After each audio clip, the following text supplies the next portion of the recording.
You are listening to Wealthy Muslim Woman Podcast, episode number 1 with Saima Ali, MD. Welcome to Podcast for Wealthy Muslim Women, where it's all about building and maintaining wealth. If you want to conquer your worries around money, learn the secrets to create more money, and most importantly, to grow and maintain it, then you are at the right place. Hello, beautiful ladies. I'm so excited to be starting this journey with you all, the wealthy Muslim woman. Well, first of all, to answer the question, why wealthy Muslim woman? Well, wealth is defined as an abundance of valuable possession, plentiful supply of particular desirable things. And you, my beautiful friends, are filled with amazing virtues like love and patience. That is our most valuable asset. We have so much love for our families, for our neighbors, for our communities, for our kids, and sometimes for our husbands as well, you know. And then the second question you may have is, why should you be taking any financial advice from a doctor? And you are absolutely right to question that because most doctors are not very smart with their money, unfortunately. However, I've always been interested in money. When I was deciding career paths in high school, I saw myself either as being a physician or somebody on the Wall Street. I chose to major in economics and graduated with honors in economics. However, also decided to go to medical school. And I loved and enjoyed that journey, but I miss this passion that I have for finances and for money. So I started reading about it again. Unfortunately, I didn't have a lot of time in medical school and residency and fellowship. So a lot of years were taken out for that. But I'm restarting and I started reading books again. My favorite person of all time is Warren Buffett and all the other people who came from nothing and built a lot of fortune for themselves. So I love reading about them and I love reading what they like to read. So I'm really excited to share all that with you. But of course, you should always do your own research and read up before you invest or you put your money anywhere. So, obviously you'll be doing all that yourself as well. And now the second question, why Muslim woman? And I like to state that anybody, people of any religious or even non-religious background are welcome to listen in and chime in and contribute. Most welcome. The only reason why I decided to go with wealthy Muslim woman is because I can relate the most to the cultural background and the upbringing. We have so many misconceptions about money that we're raised with, and I wanted to discuss all those with you and try to clarify them and try to improve on them. So that's the reason for choosing wealthy Muslim woman. Now, to talk about money, well, money is amazing. Money is awesome. However, we don't want to have money just for the sake of having money.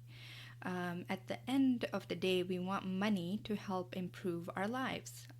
We want to buy things like time for ourselves, time to do good things for ourselves, like time to exercise, time to eat healthy, time to self-care, time to spend with our kids and our families. Those are the real assets. But we can't lie to ourselves.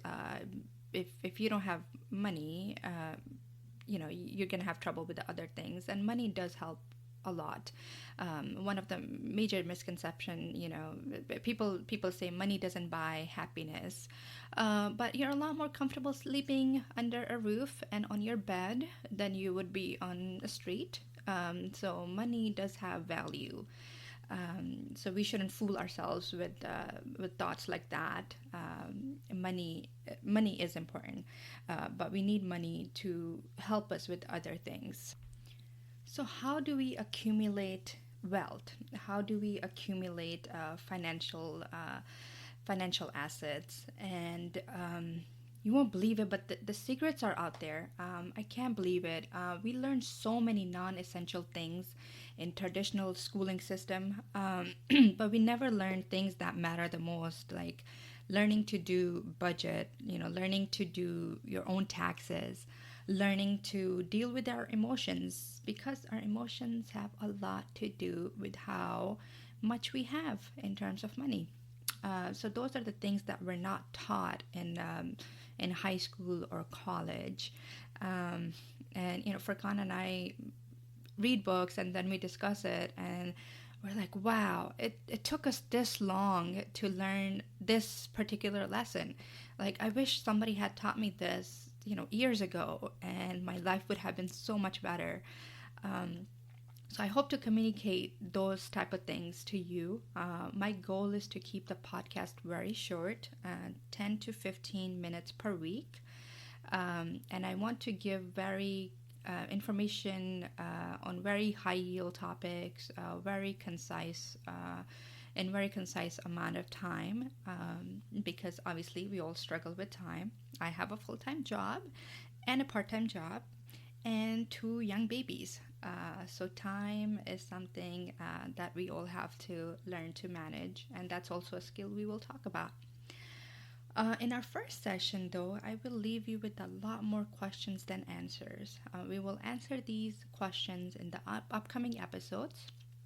You are free to email me your questions at wealthymuslimwoman@gmail.com. I also appreciate any feedback.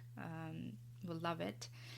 And we will talk about so many amazing things related to money and how to accumulate it. So let's start by talking about some characteristics of successful people. So successful people who are already rich, they work smart. They don't necessarily work hard.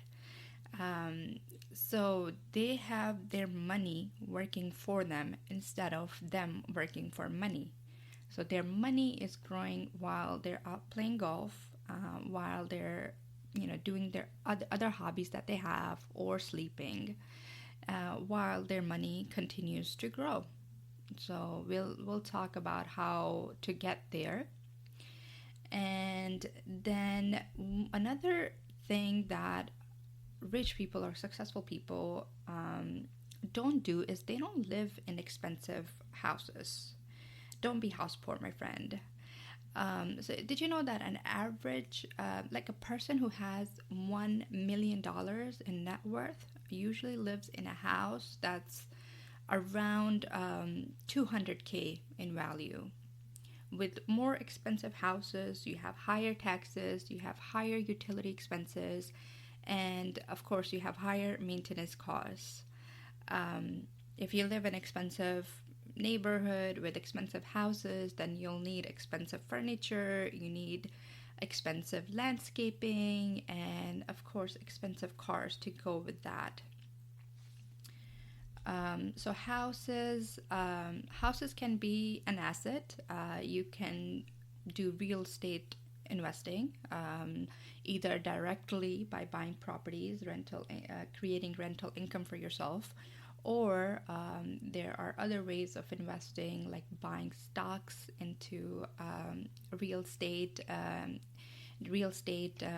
interest funds, and then there's also syndication properties, where there are companies that'll buy properties for you and manage, and all you are investing is money.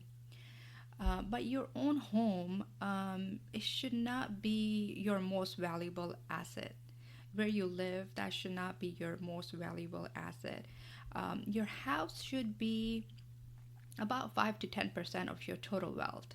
And when you're starting off, your house may be, majority of your net worth, but eventually you want to work on where the house is, 5 to 10% of your total net worth.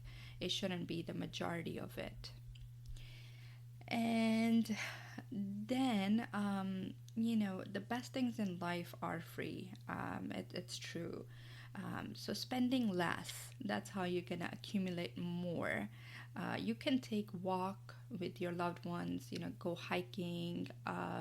You can, and you spend more quality time with your family rather than the money and going to expensive restaurants. That doesn't actually buy happiness at the end of the day. You can take vacations, but you can take vacations with less money. You can find great deals, great hotel deals, great airline tickets, and you can travel at certain times when other people won't be traveling, so you save more money. So don't travel during holidays when everything is going to be booked, and there'll be too many people there anyway, and you won't get to enjoy what you're there for. Traveling during weekdays is usually better. It's less people, and it's a lot more cheaper.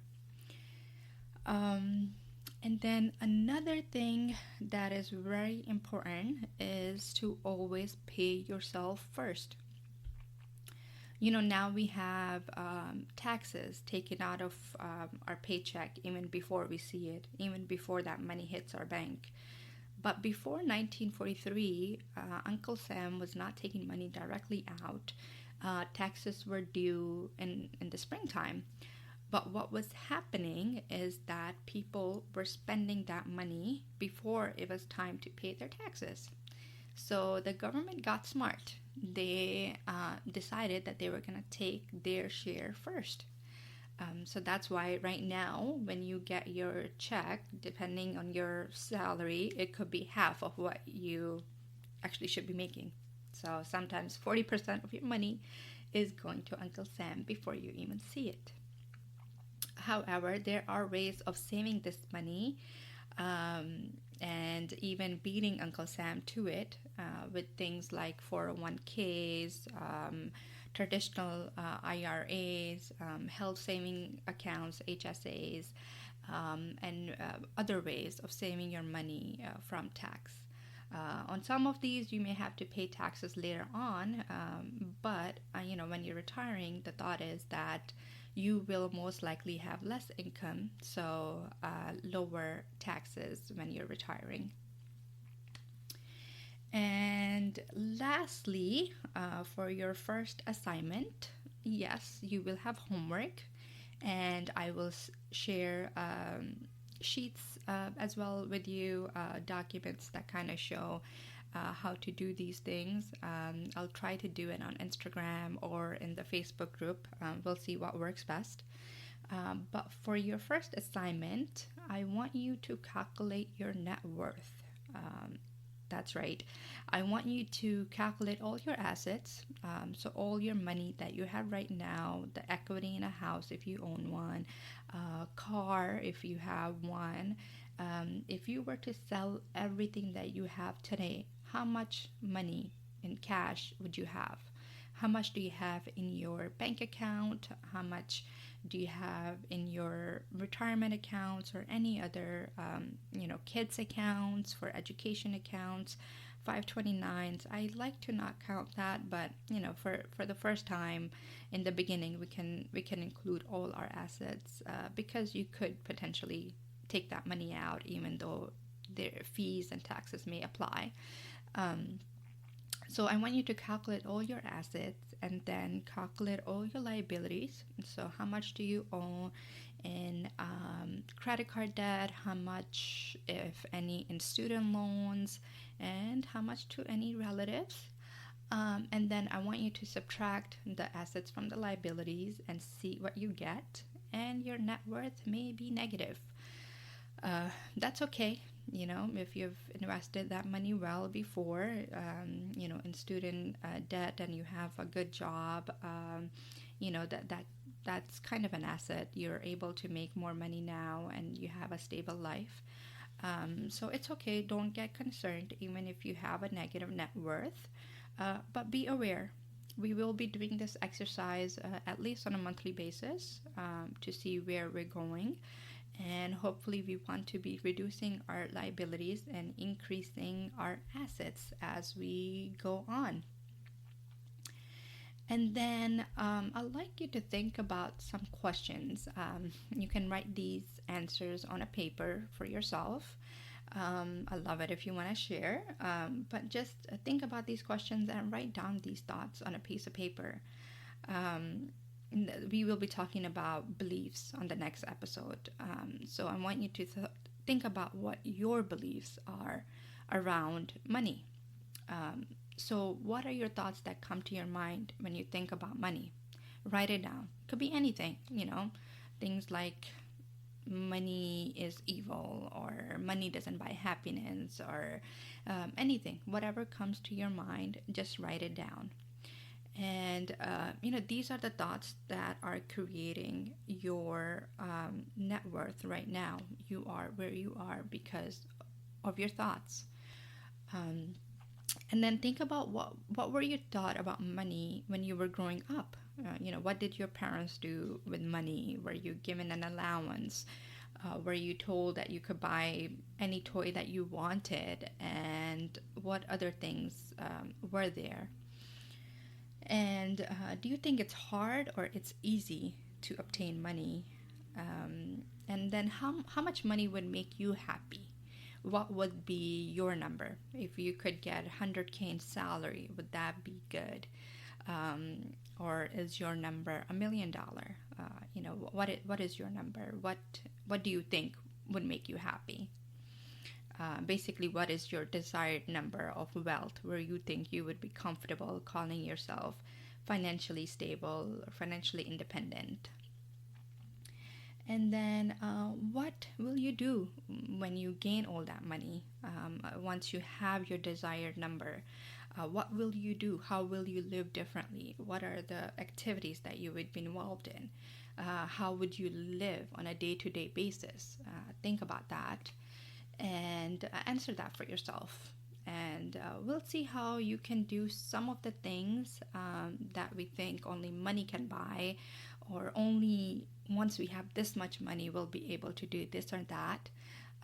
We'll see how you can do a lot of those things even now. You can start living your life the way you plan it in your head for the future. So those are the more important things than money, is really managing our thoughts around money and managing our emotions around money. So we'll definitely get into that. And I think it's past 15 minutes now. So inshallah, I'll leave you till the next time. Really nice speaking with you all. And I can't wait for the next episode and just to start this journey and move forward. Yay! All right. Bye.